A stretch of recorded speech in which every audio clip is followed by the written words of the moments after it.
체포영장 시한이 오늘 하루 남은 시점에서 공수처에서 경찰로다가 체포영장 집행을 일임한다는 그런 뉴스를 저희들도 접했는데요. 기본적으로 공수처가 내란죄 여부를 수사한다는 자체가 몇 차례 말씀드렸습니다마는 현재의 실정법 체계에 맞지 않다.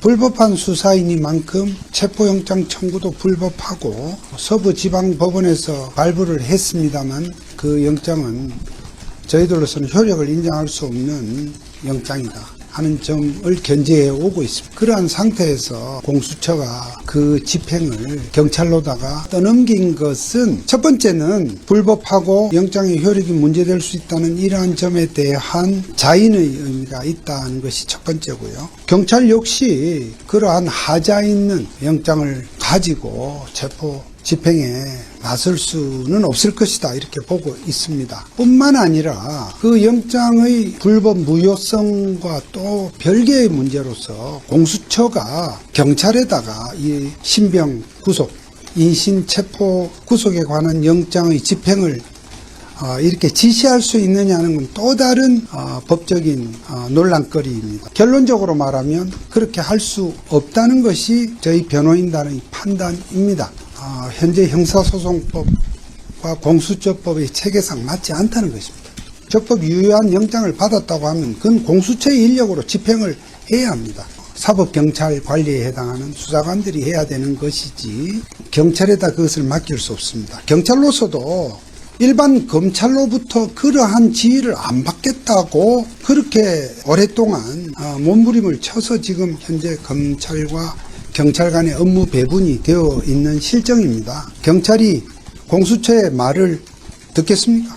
대통령께서는 기본적으로 이 사태의 처음서부터 법치주의가 정말 훼손되고 지금 무너지고 있다는 점에 대해서 많은 걱정을 합니다. 대통령이 비상계엄 선포라고 하는 그러한 결단을 하게 된 배경 중에도 정말 지난 몇 년간 우리의 이런 사법부의 기능 또는 이 작동 과정이 너무 절차 원칙에 너무나 벗어나 있고 왜곡되고 어떤 그 궤를 참 벗어난 그러면서 그렇게 해서 야기된 그런 법치주의 혼란을 매우 심각하게 보고 있고 이번 이 상황도 어떻든 공수처라는 기관이 민주당이 주도하여 만들어진 기관입니다만 그러나 어떻든 그 기관에서 관련 법령은 지켜야 한다. 절차와 내용 모두 하자가 없어야 한다는 생각입니다. 대통령도 이 상황에 대해서 어떤 법치주의가 이렇게 왜곡되고 있는 것을 여실히 보여주는 그런 점을 개탄하는 입장이다. 이렇게 말씀을 드리겠습니다. 공수처에는 내란죄 수사권이 없습니다. 공수처에 내란죄 수사권이 없다고 저희는 이 수사 초반서부터 수없이 강조를 해왔습니다. 대통령은 재직 중에는 내란죄, 외환죄 외에는 소추되지 아니한다. 즉 수사를 할 수가 없다는 얘기입니다. 윤석열 대통령은 지금 탄핵 소추를 당하여 일시 권한 정지 상태에 있으나 아직 현직 대통령입니다. 임기 중입니다.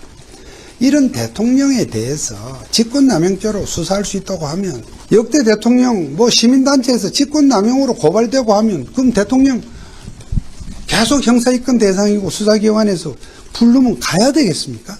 이것이 아닌 것입니다. 즉 직권남용죄는 헌법에 의해서 대통령에게 수사를 할 수 있는 그러한 유형의 죄목이 못 됩니다. 직권남용을 수사해서 무슨 관련 범죄로 이걸 할 수 있다는 이 논리가 정말 자기적인 전혀 이치에 맞지 않는 궤변이다는 점이고요. 내란죄라고 하는 것은 정말 방대하고 어려운 수사를 요하는 굉장히 복잡한 범죄입니다. 공수처가 아직은 수사기관으로서는 수사 사례나 인력 면에서 정말 걸음마 단계에 불과한 그러한 기관입니다. 그러한 기관에서 정말 감당도 할 수 없는, 그러니까 권력형 비리나 기타 아주 거악 범죄에 있어서 가장 수사 사례와 경험이 많고 인력도 방대한 검찰로서도 정말 하기 힘들 정도의 방대한 수사입니다. 그러한 수사를 공수처가 욕심을 아주 과도하게 상식 밖으로 이렇게 지금 내서 이렇게 내란죄를 수사하겠다고 참 덤비는 꼴입니다. 그런 점에서 공수처의 수사가 왜 위법하냐, 왜 불법이냐는 설명을 제가 조금 길게 했습니다만 그 정도로 하겠습니다.